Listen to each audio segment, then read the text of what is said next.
ሰላም ጤና ይስጥልኝ የተወደዳችሁ የሰለዳ ሚዲያ አድማጭ ተመልካቾቻችን እንዴት ቆያችሁ? ለዕለቱ መራርጠን ወደ እናንተ ለማድረስ ያዘጋጀናቸው አዳዲስ ትኩስና ወቅታዊ መረጃዎችን ይዘን ቀርበናል። መረጃዎቻችን እየተከታተላችሁ እስከ ፕሮግራማችን ፍጻሜ ከኛ ጋር እንድትቆዩ ከወዲሁ በታላቅ አክብሮት ጋብዛለሁኝ። የጀነራሉ ልጅ ይቅርታ እንድትጠይቅ ተጠየቀ።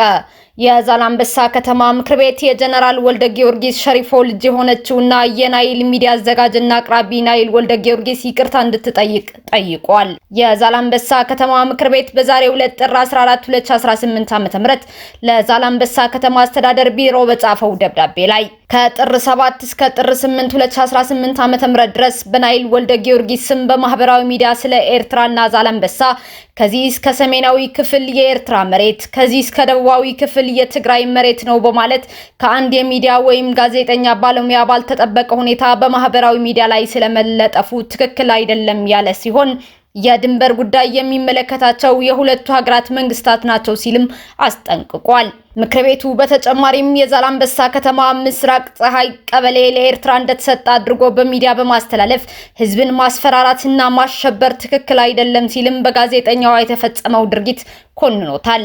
ያለ የከተማ አስተዳደሩ እውቅና የራስን ውሳኔ ማስቀመጥም ከባድ ወንጀል ነው ሲልም ምክር ቤቱ ለናይል ወልደ ጊዮርጊስ አስጠንቅቋል። ይህንን ድርጊት የፈጸመችው የህወሓቱ የጦር አበጋዝ ጀነራል ወልደ ጊዮርጊስ ሸሪፎ ልጅ የሆነችው ናይል ወልደ ጊዮርጊስ የኤርትራ መሬት ነው ብላ ወደ ቀረጸችበት ቀበሌ በመምጣት የዛላምበሳ ህዝብን ይቅርታ መጠየቅና ስህተቷን በማህበራዊ ሚዲያ ላይ ይቅርታ እንድትጠይቅም አሳስበዋል።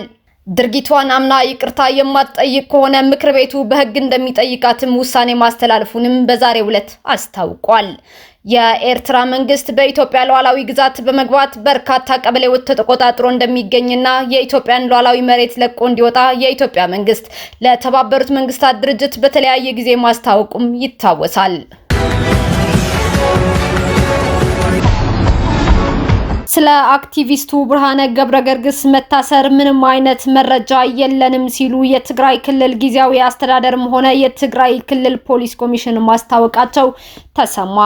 የትግራይ ክልል ጊዜያዊ አስተዳደርም ሆነ የትግራይ ክልል ፖሊስ ኮሚሽን ስለ አክቲቪስቱ ብርሃነ ገብረገርግስ ወይም በማህበራዊ የትስስር ገጽ መጠሪያው ልፍዓተይ ተስፋ መታሰር ምንም አይነት መረጃ የለንም ማለታቸው የጀነራል ታደሰ ወረደ የቅርብ አማካሪ ጋዜጠኛ ዳዊት ከበደ አስታውቋል። እንዲሁም ልፍዓተይ ተስፋ ወደ እስር ሊያመራ የሚችል ወንጀል እንደፈጸመ የሚያሳይ ምንም አይነት ማስረጃ የለንም ማለታቸውም ዘግበዋል። የአክቲቪስቱ ጉዳይ የሚመለከት ወታደራዊም ሆነ የሲቪል ፍርድ ቤት የለም ያለው የመረጃ ምንጩ በዚህ ወር ውስጥ ህወሓትን በመቃወም ብዙ ሚስጥሮችን አጋልጣለሁኝ በማለት በሚዲያ ሲናገር የነበረው አክቲቪስቱ በጀነራል ምግባው ኃይለ ትዕዛዝ የታሰረ የጀነራሎቹ የግል እስረኛ መሆኑን የሚያሳይ ማስረጃ ደርሶኛል ሲልም ዳዊት ከበደ በማህበራዊ የትስስር ገጹ ላይ አጋርቷል። የህወሓቱ አክቲቪስት ብርሃነ ገብረገርግስ ወይም ልፍዓተይ ተስፋ በህወሓቱ የጦር አበጋዝ መታሰሩ አክቲቪስቱ በትግራይ ህዝብ ላይ ለአመታት ሲያደርገው ከነበረው ጭካኔ አንጻር የእጅን ነው ያገኘው፣ እንዲሁም በህወሓት ቡድን ጸብ መሃል ላይ ጣልቃ አንገባም አይመለከተንም የሚሉ አስተያየቱ እየተሰሙ ሲሆን በሌላ በኩል ይህ ድርጊት በየት ተጀምሮና የት እንደሚቆምም የማይታወቅ በጣም አደገኛ አካሄድ በመሆኑ በትግራይ ማንኛውም ጀነራል ተነስቶ የጠላውን ግለሰብ አፍኖ ሊያጠፋ የሚችልበት ሁኔታ ይፈጥራል። ከዚህም ባሻገር የፍትህ ስርዓቱን ይንዳል በማለት ድርጊቱን የሚኮንኑትም አልጠፉም። በአሁኑ ሰዓትም በትግራይ የህወሓት የጦር አበጋዞች የሆኑት ጀነራሎች የግል እስር ቤቶች እንዳሏቸው መረጃዎች እየወጡ ይገኛሉ።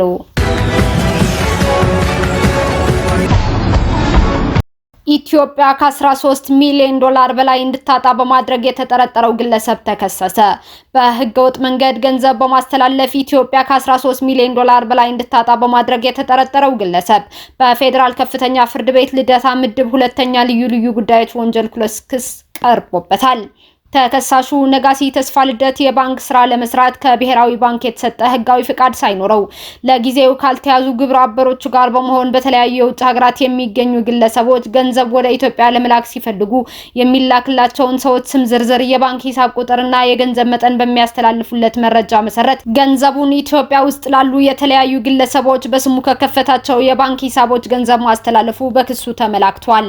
በአዋሽ ባንክ ተከሳሹ በስሙ በከፈተው የሂሳብ ቁጥር ከ2012 ዓ.ም እስከ 2018 ዓ.ም ድረስ 578 ያህል ጊዜ 110 ሚሊዮን 594572 ብር ለተለያዩ ግለሰቦች አስተላልፈዋል ሲል አቃቢ ሕግ ጠቅሶ ይህ ገንዘብ በህጋዊ አስተላላፊዎች አማካኝነት ቢተላለፍ ሀገሪቱ 1 ሚሊዮን 622,000 ዶላር ታገኝ ነበር ብሏል።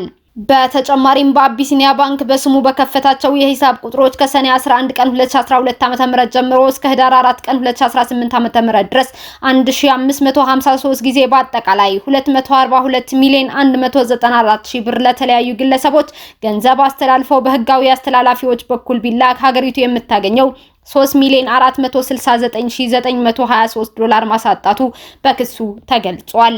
ተከሳሹ በኢትዮጵያ ንግድ ባንክ በስሙ በከፈታቸው የሂሳብ ቁጥሮች በመጠቀም ከጥር 17 ቀን 2013 ዓ.ም እስከ ህዳር 4 ቀን 2018 ዓ.ም ድረስ 2710 ጊዜ በአጠቃላይ 540 ሚሊዮን 274,000 ብር ለተለያዩ ግለሰቦች በማስተላለፍ በህጋዊ ገንዘብ አስተላላፊዎች አማካኝነት ቢላክ ሀገሪቱ የምታገኘው 6 ሚሊዮን 336,300 ዶላር ማሳጣቱን አቃቢ ሕግ አብራርቷል።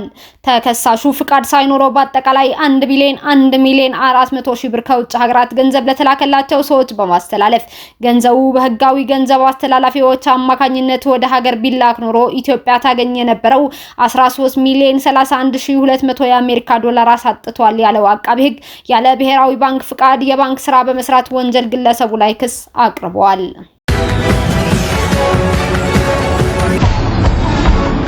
ፍቅረኛዬን አልወደዳችሁትም በሚል በገዛ ልጆቿ ላይ አሰቃቂ በደል የፈጸመችው እናት በ25 ዓመት ጽኑ እስራት ተቀጣች። በምስራቅ ባሌ ዞን ጊኒር ከተማ ያፈቀርኩትን ሰው አልወደዳችሁትም በሚል ምክንያት በሁለት ለጋ ልጆቿ ላይ ዘግናኛ አካልና የስነ ልቦና ጥቃት ስትፈጽም የነበረችው ልዕልት አበበ የተባለች ግለሰብ በከፍተኛ ፍርድ ቤት የ25 ዓመት ጽኑ እስራት ተፈረደባት። የ37 ዓመቷ ልዕልት አበበ ከቀድሞ ትዳሯ ያፈረቻቸውን የ7 እና የ15 ዓመት ሴት ልጆቿን ከአባታቸው ዘንድ በማምጣት አብረዋት እንዲኖሩ ታደርጋለች። ይሁን እንጂ ግለሰቧ ካፈቀረችው ሰው ጋር ለመዳራት ስትል ልጆቿን በመጸዳጃ ቤት ውስጥ እንዲያድሩ ታስገድድ እንደነበር የፖሊስ ምርመራ ያሳያል። ልጆቹ ይህንን ኢሰብአዊ ድርጊት በመቃወማቸውና የእናታቸውን ፍቅረኛ ባለመውደዳቸው ምክንያት ተደጋጋሚ ድብደባና የአካል ጉዳት ይደርስባቸው ነበር። ትልቋ ልጅ ትምህርቷን እንድታቋርጥ ተደርጋ በጉልበት ስራ እንድትሰማራም ተገዳለች። ትንሿ የ7 ዓመት ህፃን ደግሞ ገበናዬን ለሰው አወራሽ በሚል በቃጠሎ ጭምር የሚገለጽ አሰቃቂ እንግልት ደርሶባታል። ለ2 ዓመታት በሚስጥር የታቀፈው ይህ ግፍ ህዳር 9 ቀን 2018 ዓ.ም ታዳጊዋ ለመምህራኖቿ ባፈሰሰችው በአማካኝነት ለፖሊስ ደርሷል።